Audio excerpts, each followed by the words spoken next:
Greetings.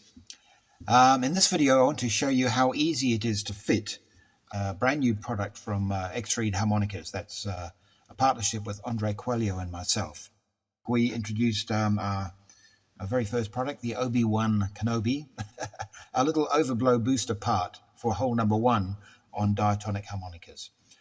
We're now going to extend that principle to all the reeds, all the overbendable reeds on a Richter diatonic harmonica or any other kind of harmonica. The basic model is for Richter diatonic harmonicas, which have overblows and overdraws, but you could also use the same product to do all overblows on a regular breath diatonic harmonica, where it's only overblows. So this is it. We're calling it the Universal OBB. Okay, that stands for Universal Overblow Booster. The reason it's called universal is for two reasons. For one thing, it does all the holes on a diatonic harmonica. And secondly, it applies to every single diatonic harmonica brand and model you can think of. Some of them would require a little bit of modification to the harp, but basically, for the vast majority, you can just slap it in your harp and it'll work straight off the bat. So in this video, I'm going to show you how easy and fast it is to do that. Okay, this is what you'll receive in your package when you get the Universal OBB. There's 3 foam parts, 1, 2, 3, and 3 other parts which have got small strips of adhesive tape. Now in this case, I'm assuming that you'll be putting on the hole 1 overblow booster, the OB1, as well as the higher parts as well. So I'm going to do the whole job for you. If you've already bought the OB1, you can just buy these higher overblow booster parts as a separate item, or you can buy them all together depending on your preference. Okay, so you can see I've just removed the cover plates. I'm going to use a Seidel 1847 harp as the example here.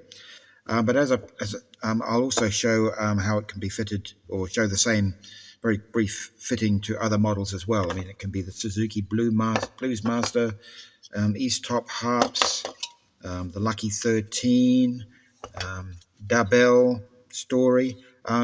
These parts can fit to any harp. In some cases, you have to adjust the cover plates slightly, but I'll explain that at the end. Okay. Let's start with the hole number 1, which Andre's already done a fitting video for in the OB1, but I'll do that again just to kind of, for those who haven't seen those videos and are doing this all from the scratch. So take this small strip first of adhesive tape, and what's really handy in this situation is a pair of tweezers. So I've got these ones here. So first of all, just lift these strips off the backing tape. This is often the hardest part of the job. So there's one, and just put that to the rear of the base end. There's no need for it to be neat and fancy, as long as it covers hole number 1. That's the main thing.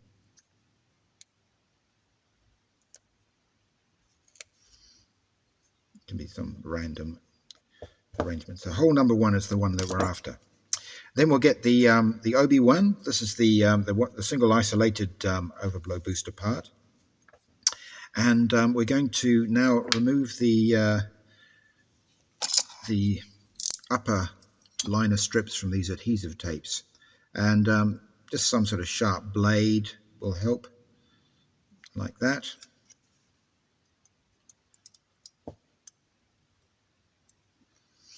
Okay, now very carefully take your little OB1 part, and looking down above the reed slot, just place it so it's kind of equidistant from each side of the hole 1 reed slot, and place it a little bit back from the front groove. Okay, the good thing about these tapes is they're not, because they're got limited stickability. They're enough to position the part, but you can lift it off if you're not quite sure with the accuracy of your fitting, as I was doing there. So I hope you can see that. It's probably shrouded in shadow, but basically there it is. Okay, so now we're going to extend the same principle to holes 4, 5 and 6. Again, remove the small adhesive strips from the main backing part with your tweezers. And, you know, just roughly cover the area of holes 4, 5 and 6. Doesn't have to be on the actual slots themselves. Okay, now looking at this part here, this has got you know, multiple overblow booster parts. So this one here with the 4 partitions is going to go over the draw reed, so I'll come to that in a second. So the one you want to look at now is this one with the 3 chambers, and we're going to put that over holes 4, 5 and 6. But as you can see, there's some you know, replate screws in the way. This is no problem once the part's fitted, but right now, in terms of actually just getting a nice, easy fitting, getting it in position on the cover plates, we're going to just remove the screws that are in the way. On the Seidel 1847, it's these 2. Okay, so now you've got a bare reed plate, and it's going to be easy to position this overblow booster part in the right place. Okay, so now we do the same as we did before. We remove the upper liner on this tiny little piece of tape. Use my blade maybe. There we go. There's one. And there's another. So now we've got 2 bits of adhesive. So now you want to take your time and just make sure you get this part over holes 4, 5 and 6 on the blow side. It doesn't matter if the part's a little bit back from the front of the covers, as long as the it covers the, you know, the start of the blow reed slot there. But you don't want it so far forward that it's ahead of the actual groove for the cover plates. So, you know, somewhere similar to that one, but again, it needs to be nicely positioned so that all the reeds are clearly unrestricted by the foam parts. So there you are. You can see that sitting in place there, hopefully.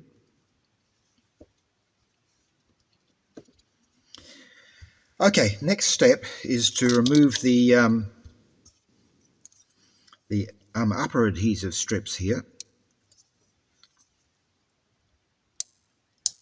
And again, this can take a little bit of time, just getting it lifted off.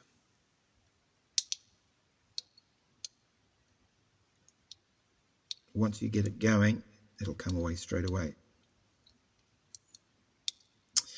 But you don't want to tear it right off the foam, so just make sure you get this little separation happening there. There we go. There's one, and I'll go for this one now. Sometimes this comes off in a second, sometimes it takes a little bit of time and care. Okay, there we go. We've got the 2 parts in position on the blow reed plate. So the next step is to get your blow cover plate. Just make sure you got the right one. And the Seidel, it's pretty clear. The 1847 is the top, and then this other one here is the bottom. So I've got my blow cover plate. So this part's pretty crucial.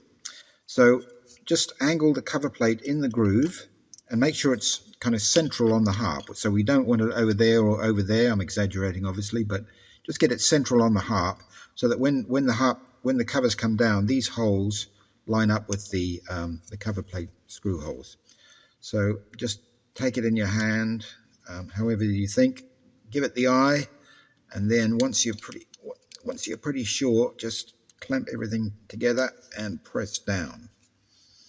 Okay, I'm just holding it down for a few seconds, make sure that everything is nicely you know, in place.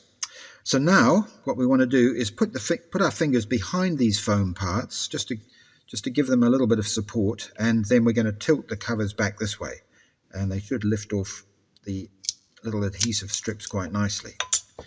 So now you can see the foam parts are, you know, adhered nicely to the cover plates.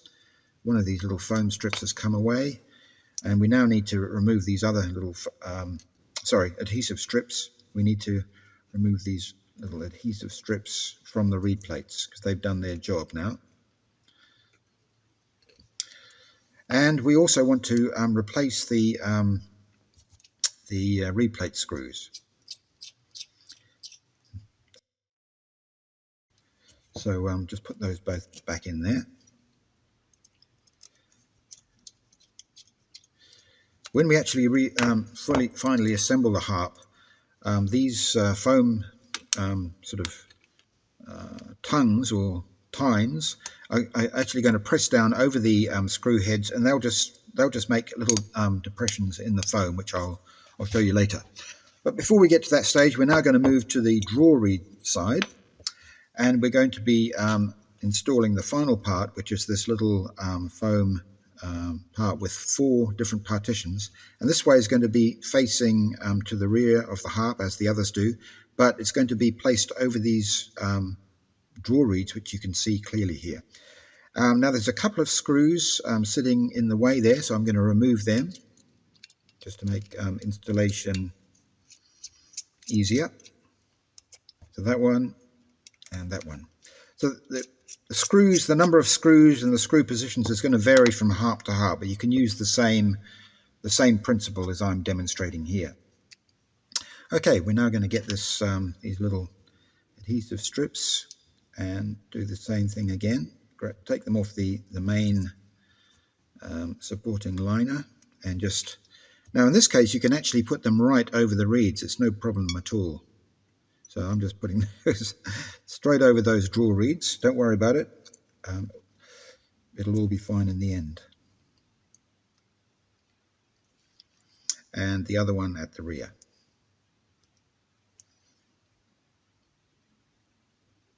Okay, so again, the positioning isn't super critical. It's just as long as it covers those top 4 draw reeds. And we'll again remove the outer liners from these things. Okay, so you've now got 2 adhesive parts, and we're now going to do exactly the same thing as we did with the blow reeds, but in this case it's the draw reeds. You can see this part here has got a slightly narrower joining partition at the front, and that's so that basically you can get the part onto the reed plate, but it doesn't actually, it's not going to hit the fronts of the reeds, because then that would stop them working, and you know, that's not what we want. So we basically got to insert this part so that this front thin part here, you know, is between the groove and the reed. Okay, between the groove and the reed. So that's your principle. Again, look down and just make sure that the tines go between the reeds, so the reeds are all free to work. So just make sure that they're, all the reeds are clearly going to be unobscured when you come to playing it. And we do the same thing again. We just remove this white, you know, liner over the adhesive that's actually on the foam itself. There we go. And we're going to take the draw cover plate now. We're going to do exactly the same as we did with the blow cover plate. Just line everything up. Make sure it's sort of central on the harp. Put the front in the groove and put some pressure on as you lower the part onto the foam. Again, just hold it down for a few seconds. Then get your fingers and lift the foam off with your fingers like that, and it should just come away nicely. You can see the foam part is now adhering to the covers. And we just got to get rid of these little strips, which will make a nice little noise as you remove them from the draw reeds. And you'll see the draw reeds haven't been affected, so they work perfectly fine. Now we replace the reed plate screws.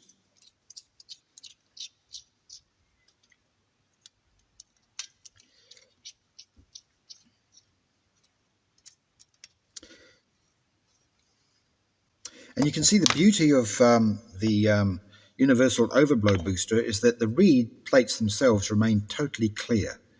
You know, they're just like it is in fact a totally normal harp still. So you can get in there, do fine tuning, gapping, whatever you like. There's no problem with that. But the actual overblow booster parts are attached to the cover plates now. So the last step is simply to assemble the harp. And this will require a bit more pressure because you've got the foam kind of pushing against the, trying to make the cover plates rise up. So you just need, they won't just sit flat down on the reed plates immediately. Over time they will, this will be less of a mission. So first of all, put in one of the cover plate parts. It could be a nut, or in this case it's a female kind of a nut, and here's the male part. Put that in there, and then just screw down, not all the way at this point, just screw in so that the two, the nut and the bolt engage, and then go to the other side and do the same. Put your finger there just to hold it all in, and then this one here. This might take a bit more pressure against the foam. Now you need to look at are the cover plates nicely lined up in the groove. If they are, just tighten your cover plate screws. Okay, you've now got a harp with all these foam bits sticking out of it. So the next step is to just have a look from the back and just do a little bit of adjustment if they've been displaced by putting them around, and also play the harp to make sure that none of the foam parts is obscuring any reeds. Okay, I can hear on number 1, it is. So let me just have a quick look at that. I think it might be this side that needs moving over, so I'm just going to move that over a bit. You can, if you have a close look from the reel, you'll see which part's causing the problem. Okay, you can hear now that number 1 blow reed is working fine. It was just this part here was slightly encroaching on the slot. But it's easy to fix that just by moving the piece of foam over. Let's try these middle holes. They're fine. Let's try these draw reeds. Okay, let's try the upper draw reeds. They're all working as well. I mean, if there's a problem with the upper draw reeds, if you haven't actually stuck this part close enough to the front and it might be touching the draw reeds, and you can actually use a small screwdriver and actually press the foam away from the reed, once it's installed, if there is any jamming there. So let's have one more check on those reeds. Number 1, 4, 5, 6. Number 7, 8, 9, 10. Okay, so they're all working. So the thing now is to trim off the ends of the foam. So there's 2 ways you can trim them. The simple one is with scissors.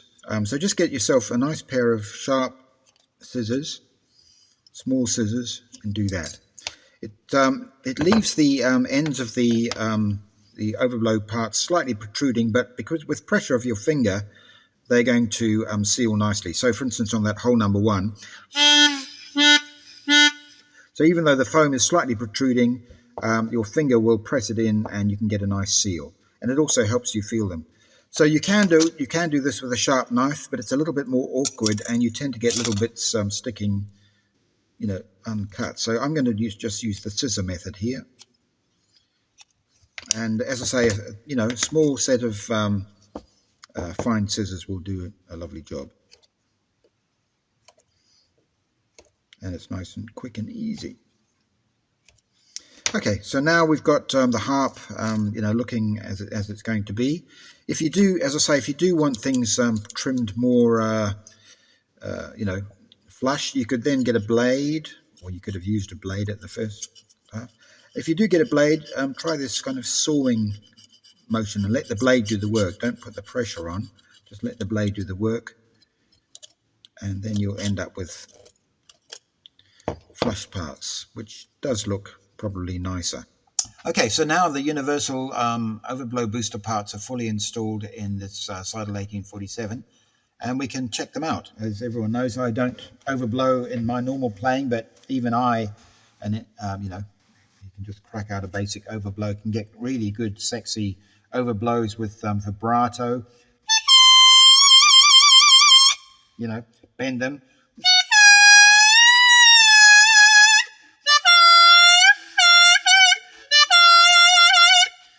So they actually make overblow sound sexy, these things. And that's without any reed adjustment. I mean, this is a bog standard out of the box Seidel 1847. So let's just try these overdraws. Number 7, which is used a lot. Number 8. So you can hear the overdraws are working well as well, even for an inexperienced overbender like myself. Okay, let's now just show briefly how this works on another brand of harmonicas. So you can see how the Universal Overblow Booster gets its name. It truly is universal. It applies to all brands and models. Okay, now I've got a Lucky 13. Again, this is just a standard one in Richter tuning. You can see I've removed the top screws, the replate screws there, and I've already applied the adhesive strips around the top reeds there. So again, we're going to take this small foam part. Now, the critical thing is to just avoid this touching the reeds once everything gets compressed. So you want to kind of veer towards putting the foam towards the front groove here. And that's why it's nice and slim. If you put it closer to the reeds, when it gets squashed down, it might compress and touch the fronts of the reeds. So veer towards putting the this foam part in this towards the front groove. So I'm just going to do that, looking down now. And of course, make sure that all the reeds themselves are clear of the foam. So there it is in place. And you can see it's quite close to the front groove.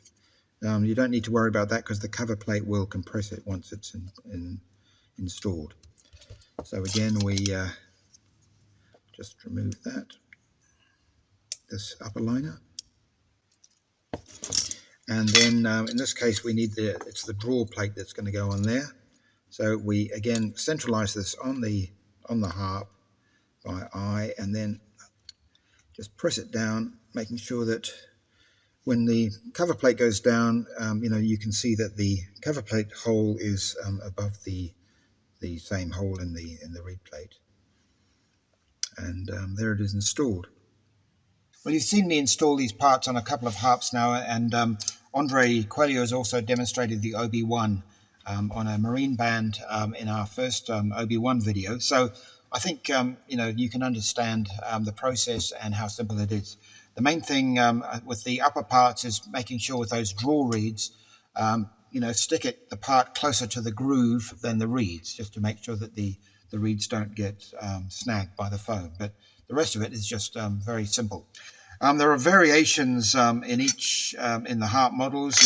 For instance, the Darbel story is a very wide harp, and then the you can visually see the difference in width there between this east top and the Darbel, which we can measure. The east top's about is more like a marine band. It's about 27.5 millimeters. That one there is 29, nearly 30 millimeters. So that's why these Universal Overblow Booster parts are quite long, so they cover all the different variations. These harps with open backs, such as the Darbel Story, the East Top Blues models, the new Honers, the Seidel 1847 that I demonstrated initially, have got open back covers. So the Universal Overblow Booster parts will fit in them really easily. Now, there are some harp models, for instance, Kongsheng Amazing 20, Suzuki Harp Master, that have got rear covers like that. Now, these are not suitable for the Universal Overblow Booster parts without you going in there first and flattening the back of the covers. There's lots of videos on YouTube showing how to do that. That also applies to the basic marine band harps. So you just need to flatten the backs of the cover plates if you want to install the Universal Overblow Booster parts. Finally, I'll take this Seidel 1847, which has had the parts installed for half an hour now, and I'll pull it apart, and you can see the underside of the foam parts and how they seal into the reed plate screws. We just remove the cover plates here.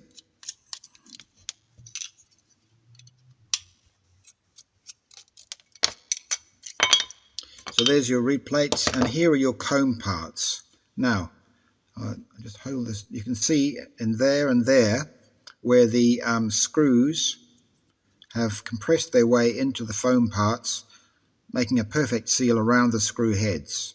So again, this is referring to the universality of these parts. They fit any harp, no matter how many screws. And here's the draw side. You can see those little impressions made from the reed plate screws pressing into the comb there. So when you reassemble the harp, those little depressions will remain there, and the cover plates will actually go on quite a lot more easily than when you first installed the Universal Overblow booster. So there it goes. You can see the cover plates are sitting down firmly now. The foam will, spring back a tiny bit, but the kind of foam it is, it mostly compresses down. It hasn't got 100% kind of spring back to its original shape. It springs back, sort of maybe, I don't know, 20 or 30%. So there's still enough compression there to seal the parts on the reed plates, but those little depressions in the for the screw holes will remain there, and the harp's now ready to play. So here's the 1847, and just playing it without any overblows.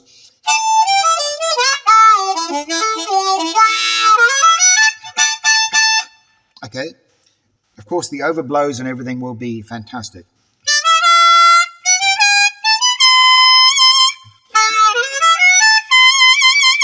You can do a little lick and then throw in a overblow. Same with the overdraws. Okay, so that function works well. Overblow one. Okay, it all works well. But there are a couple of things which you might want to consider before you go to putting this on your harps. First of all, the tone will be slightly affected. I mean, basically, many of the reeds now have foam partitions around the reed, and this does lead to a slightly less bright sound. Okay. Second, it can lead to a tiny bit of detuning of the reeds. So I've taken the cover plates off now. So for instance, here's hole number 6 without any cover plate on. And here it is with the top cover plate on with the Overblow boosters parts installed. Just press them on by hand and then play that.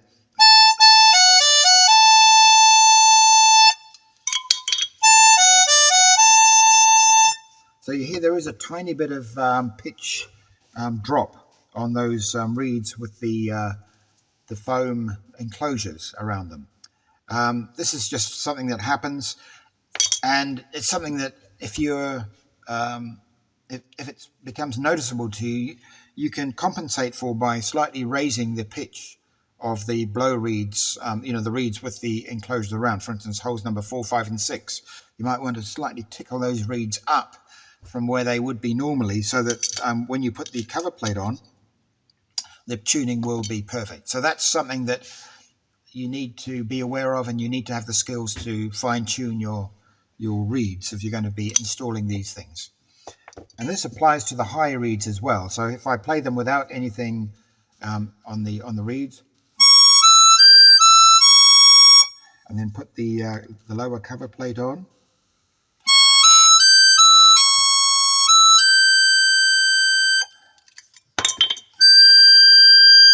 you can probably hear there's a slight raising in pitch when I remove the cover plate. So again, that's something that's going to require some compensation with fine tuning of the reeds if you want to use these overblow booster parts in your harp. So for some of you, that might be too much of a negative to install them at all. For others of you, you'll enjoy the fact that you can now get really strong and controllable overblows and overdraws on your harps, and you'll be willing to just do that little bit of fine tuning to make sure that everything sounds great. So that's your decision. Well, I hope you've enjoyed this fitting video and understood, how it all works and how simple it is. In due course, my ex-reed partner, Andre Coelho, who does use overblows and overdraws in his playing, will do a playing video or two just to show how wonderfully the Universal Overblow Booster can be used in your playing to give you some really beautiful expression using strong overblows and overdraws. Links to the Universal OBB page are in the description below for more information, photos, videos, and ordering. Okay, thanks for listening. Bye for now.